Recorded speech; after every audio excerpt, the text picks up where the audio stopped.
Hey guys, hoping all is well with everyone. So in this video we're going to be continuing our read-along of the Crime Traveler's Adventure Series, Book 1, Brainwashed.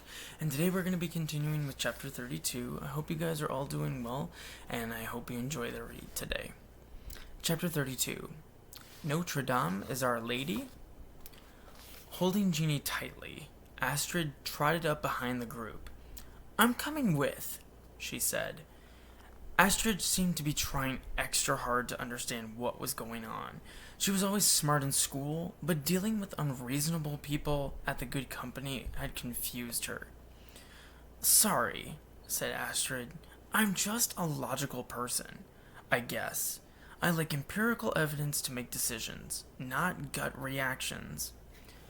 Lucas felt better knowing that Astrid and Gini were coming along. They were going into the belly of the Notre Dame Cathedral to confront Miss Guennero about her brainwashing ceremony. Lucas knew he could always use Astrid's smarts, and Gini had been a good luck charm since he found her. They would need every bit of luck available. They left the safety of the park, but everyone looked confident. Astrid even seemed less worried for the first time all day. She ran into a pastry shop by herself and bought croissants for everyone, which were a huge hit. Lucas retold the funny story of Gini pooping green pea diarrhea on Gopher. Travis was laughing so hard that his croissant came through his nose. Lucas also told them about meeting Coach Creed in the African shop, and they all had a good laugh at how much trouble Lucas would be in when they got back. Astrid told Travis and Nalini the story about searching the good hotel rooms and seeing people in their underwear. They laughed like crazy. Then they crossed the Seine onto the island in the middle of Paris, where they quickly lost that fun feeling. They were close, and they knew it.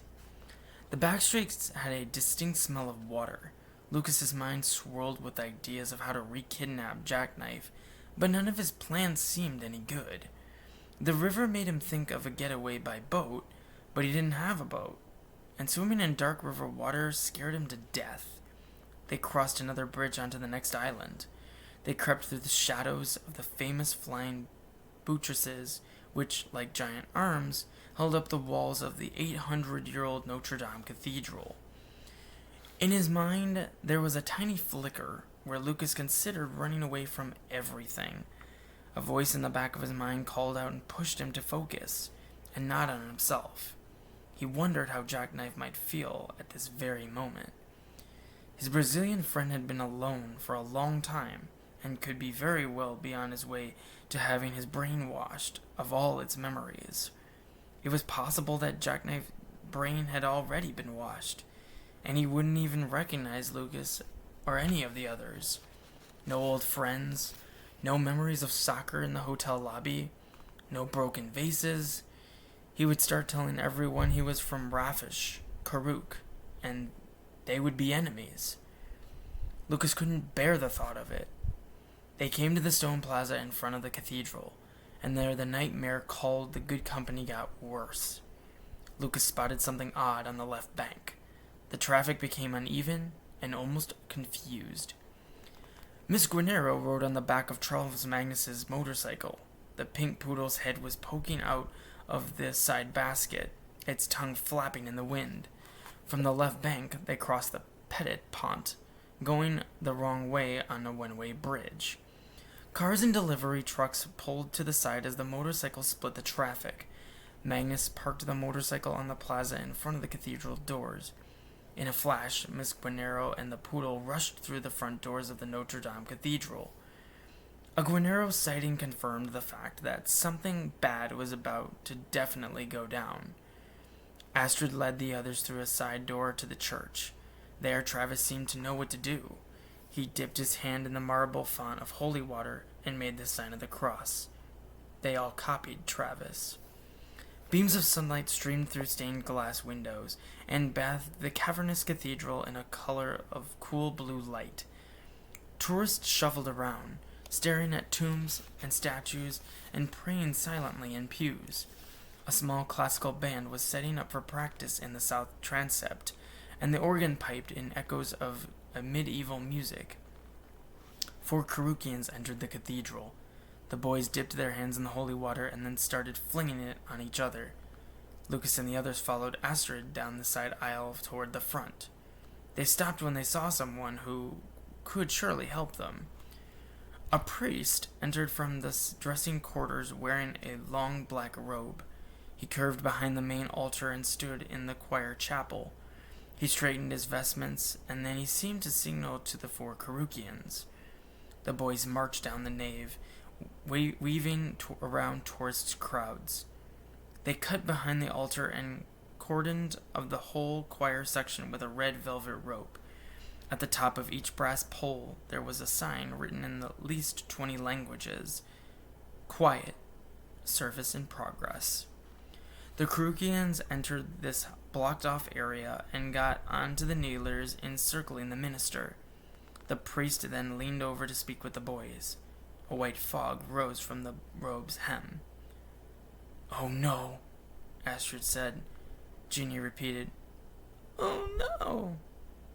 "Not in church," Lucas said, shaking his head. "Oh," Nalini said, "please." "Guys," Travis whispered, "this Miss Guennero's dressed up as a priest." The crowds were now blocking the view, so the kids moved closer. They stopped between a giant statue and a bank of prayer candles. The statue was a gruesome sculpture of Saint Denis, holding his head in his hands.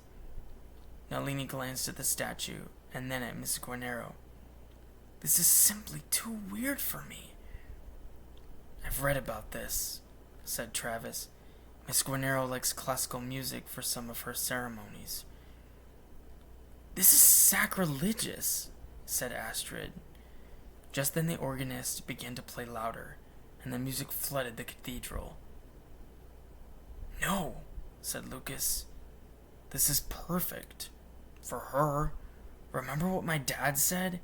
Miss Guennero will do everything out front and right in your face."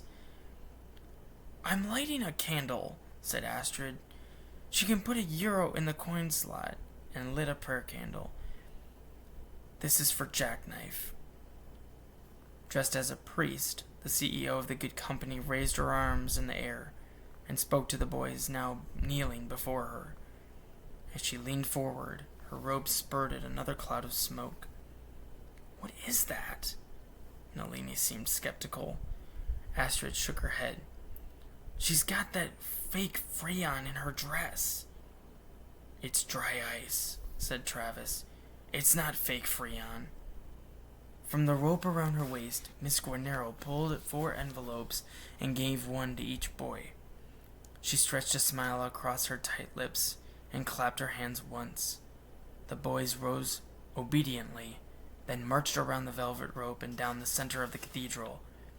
As they left the church, 3 new Curukians entered and started walking up the nave. Lucas spotted the poodle in a pink, spinning circles in the back hallway. "This way," he said, and the others followed. While Mrs. Guennero tended to the dry ice seeping from her robe, Lucas moved his group down the hallway. They walked down a long, dimly lit corridor and stopped at the door where the poodle sat. The sign read, "Private." Lucas opened the door, and there, slumped over on a bench, was Jackknife. And I'll stop the video there, ending chapter 32. But I hope you guys enjoyed this video. I hope all is well with you guys. Please, as always, take good care and be safe. And I look forward to seeing you in our continuation of the Crime Travelers Adventure series. And I hope to see you guys soon. And thank you so much for watching.